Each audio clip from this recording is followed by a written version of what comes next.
জীবনে যদি আপনি সফল হন তাহলে আপনার ছেঁড়া জামাটাও হয়ে যাবে ইতিহাস, আর যদি আপনি ব্যর্থ হন আপনাকে কেউ মনে রাখবে না। সফল ব্যক্তিকে সবাই হিংসা করে, কিন্তু অসফল ব্যক্তিকে সবাই করুণাই করে। অল্পতে হাল ছেড়ে দেওয়া মানুষগুলো না কখনোই সফল হতে পারে না। সফলতা তো সেই ব্যক্তিই নিয়ে আসতে পারে যে হাল না ছেড়ে বারবার চেষ্টা করে সফলতার দিকে এগিয়ে যায়। সো হ্যালো এভরিওয়ান, ওয়েলকাম জানাচ্ছি আমার নতুন আরো একটি লং ভিডিওতে। এই তো আজকে সকাল থেকেই ভিডিওটা শুরু করেছি। তো প্রথমে কি করেছি সবটাই দেখতে পেয়েছেন।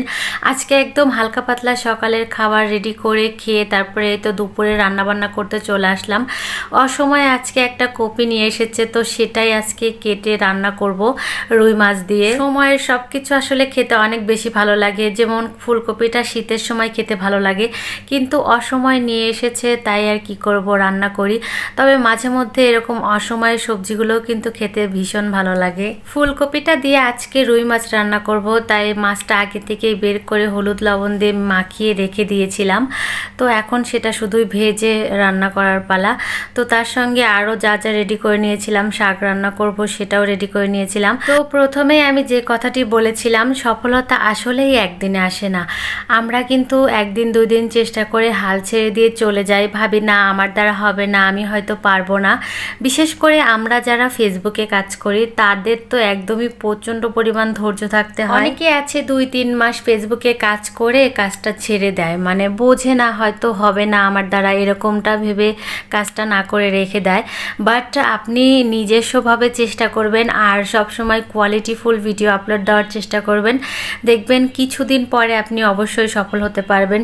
যদিও 1-2 মাসে কখনোই সফলতা আসবে না। আমি আমার নিজের বিষয়টা দিয়ে আপনাদের বলি। আমি যখন ফার্স্টে কাজ শুরু করি তখন 2-3 মাস করার পরে আমিও ধৈর্যটা হারিয়ে ফেলি, মানে একদম বাদ দিয়ে দিয়েছিলাম, বলতে গেলে 15-16 দিন একদম পুরো বাদ দিয়ে দিয়েছিলাম। পরবর্তীতে ভাবলাম যে না, আমি ফেসবুকে যেহেতু চলে এসেছি, এতটা পরিমাণ কষ্ট আমি এখানে করেছি, তো আমার এখান থেকে কিছুটা একটা করতেই হবে, এরকম একটা তীব্র ইচ্ছা আমার মনে জাগলো। তো তারপরে ভাবলাম না, আমি পারবো, আমি চেষ্টা করলেই হয়তো পারবো। তো আবারও কিন্তু কাজ শুরু করে দিয়েছি। এইভাবে কিন্তু 2-3 বার আমি কাজটা ছেড়ে দিয়েছি, কিন্তু দেখলাম না, আমি এখান থেকে বের হয়ে গেলে আমি ভালো থাকতে পারি না, মানে আমার সময় কাটে না, অযথাই সময় নষ্ট করি। তো ভাবলাম না, আমাকে আবারও ভালোভাবে কাজটা শুরু করতেই হবে।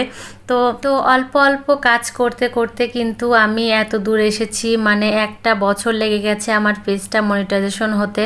তো এই তো অবশেষে কিন্তু আমার পেজটা মনিটাইজেশন হয়েছে, এটা খুবই ভালো একটা খবর।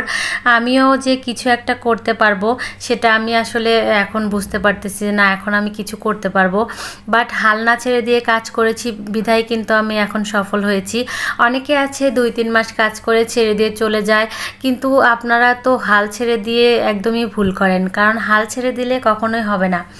এই ফেসবুকে যারা কাজ করে তারা তো জানেনই কতটা বেশি ধৈর্য আর পরিশ্রম দিয়ে এখানে কাজ করতে হয়। তবে আপনি যদি একবার দাঁড়িয়ে যেতে পারেন, মানে আপনার পেজটাকে কোনোভাবে দাঁড় করিয়ে নিতে পারেন, পরবর্তীতে কিন্তু আপনার আর কোনো সমস্যা হবে না। আপনি এখান থেকে কিছু একটা করতে পারবেন, আপনার তখন খুব বেশি ভালো লাগবে।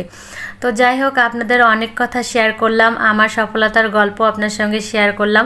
সবাই এইভাবে কাজ করতে থাকবেন, কেউ কিন্তু ধৈর্য হারাবেন না, ঠিক আছে? এই তো আপনাদের সঙ্গে গল্প করতে করতে কিন্তু আমি আমার রান্না বান্নাও অনেকটাই কমপ্লিট করে ফেলেছি। মাছটা ভেজে তারপরে আমি আলু কপি ভেজে মাছটা রান্না করে ফেলেছি।